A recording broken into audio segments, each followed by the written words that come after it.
Olá! Nesse vídeo vocês vão conhecer o personagem mais boa pinta da Turma da Mônica.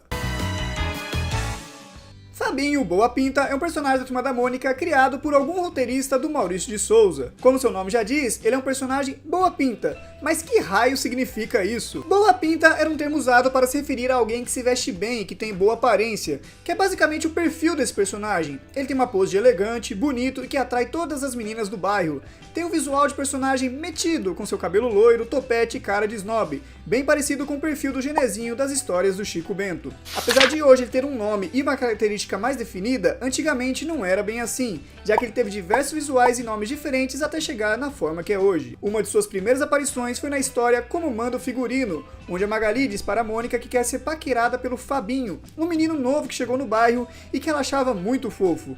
Então a Mônica resolve ajudar sua amiga, maquiando a Magali, mas ela fica tão estranha que o Fabinho pensa que ela é de mentira. No fim, a Magali acha que ele é bem feinho. Uma história com final simples, mas que trazia o primeiro visual do Fabinho, com cabelos pretos, roupa xadrez e até uma gravatinha de borboleta. É bem provável que esse não seja o Fabinho de hoje, mas de alguma forma inspirou o que chegaria a ser o personagem que conhecemos, já que esse personagem nunca mais voltou a aparecer. Só que tivemos diversas versões de personagens bonitos que chegavam no bairro para arrasar o coração das meninas, sempre com visuais e nomes diferentes. A estreia do Fabinho mais parecido com o que conhecemos foi na história O Namorado da Mônica, onde o Cebolinha estranha que a Mônica não bateu nele após zoar ela rabiscando o muro. Então, junto com o Cascão, ele descobre que o Fabinho pediu para namorar com a Mônica, mas ela só vai dizer se aceita o namoro no final da tarde. Assim, o Cebolinha tenta impedir que esse namoro aconteça, já que, segundo ele, o Fabinho é da turma da rua de cima e, se cismar com eles, a Mônica vai fazer tudo o que ele quiser e eles vão apanhar em dobro. Claro que o Cascão desconfia que tudo isso é ciúmes, e o Cebolinha entra em ação sozinho para impedir que o namoro aconteça,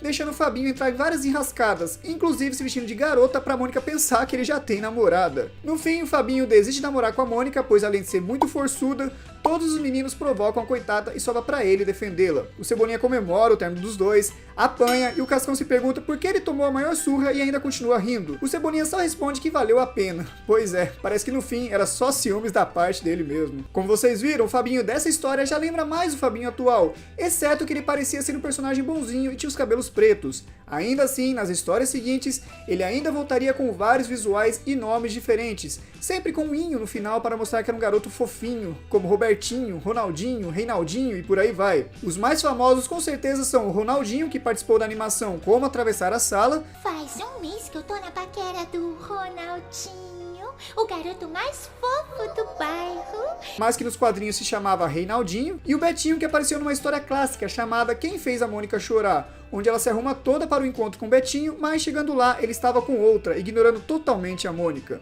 A Mônica fica muito triste e compra até uns óculos escuros para que os meninos não vejam que ela está chorando. Ainda assim eles descobrem e vão parabenizar o Betinho por descobrir que ele conseguiu essa façanha. Quando ouvem o absurdo que ele fez com ela, dão uma surra no Robertinho e chamam a Mônica para tomar um sorvete. Uma história extremamente linda e que mostra o carinho que os meninos têm pela Mônica quando alguém passa dos limites com ela. Já o Fabinho, com visual definitivo, veio muitos anos depois, na história A Iniciação, ou O Menino que Não Apanhava da Mônica, onde os meninos percebem que o único garoto que a Mônica não bate é no Ricardinho. Sim, outro nome que o Fabinho teve. Então eles deduzem que se a Mônica bate só em meninos, significa que o Ricardinho é um fruta. Pois é, galera, mais uma história que seria impublicável hoje em dia. O mais engraçado é a Magali chegando querendo saber onde tem fruta. A história é hilária, o Cebolinha fica indignado se perguntando o que o Ricardinho tem, e se pergunta, tirando aquele cabelo arrumadinho, os olhos claros, o narizinho bonito e o jeito de falar meigo, o que sobra? Os meninos respondem, você, apontando pro Cebolinha. Assim, o Cebolinha tem um plano, chama o Ricardinho para o seu clube secreto, mas diz que para isso ele vai precisar passar por uma iniciação, fazendo vários testes para que ele possa ser aprovado. Alguns vou precisar falar aqui de tão hilários que são. Um dos testes é beber um copo de limonada sem açúcar com ovo cru e depois tablet de caldo Quimor, referência ao Quinor. Mas não basta beber, tem que ser cantando o hino nacional. Outra prova era mostrar a poupança para a primeira pessoa que passasse por ali. Por sorte do Ricardinho, a pessoa era cega. Eu não disse que essa história seria impublicável hoje em dia? O teste final era pegar o coelhinho da Mônica, claro, já que tudo fazia parte do plano.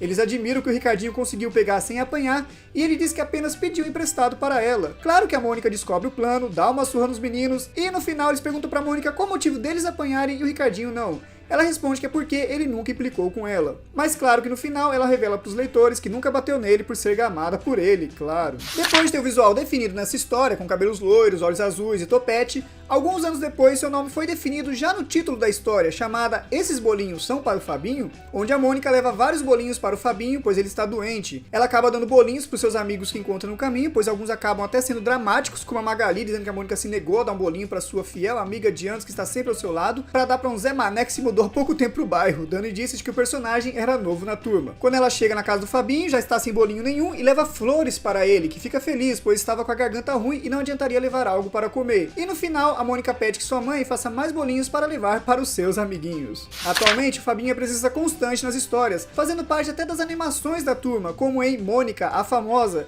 inspirada numa história de mesmo nome nos quadrinhos. Aqui, ele aparece como namoradinho da Carminha Frufru e ganha uma característica de personagem mais snob. Não é à toa que ele combinou tanto com a personagem. Já na Turma da Mônica Jovem, o personagem estreou na história Veneno Virtual, como o Rei dos Trolls, se tornando um personagem ressentido, já que se sentia abandonado pela turma, pois era o maior galã do bairro, só que quando todos cresceram, ele foi ficando de lado, então resolveu expor todo mundo na internet. Uma história muito boa, que mostra os riscos da privacidade na internet e que traz de volta um personagem que muitos leitores haviam esquecido. Mas essa foi a sua única aparição na Turma Jovem, já que a forma como o Fabinho usava a internet para fazer maldades com os personagens poderia influenciar os incels de hoje em dia, que são jovens frustrados que poderiam usar o comportamento do Fabinho como desculpa para cometer atrocidades. Mas agora eu quero saber de vocês. Vocês gostam do Fabinho? Preferem sua versão mais bonzinho ou sua versão atual mais snob? Comenta aí embaixo! E é isso, pessoal. Deixe seu gostei aí embaixo, se inscreva no canal, ativa o sininho e fique por dentro de tudo sobre a Turma da Mônica.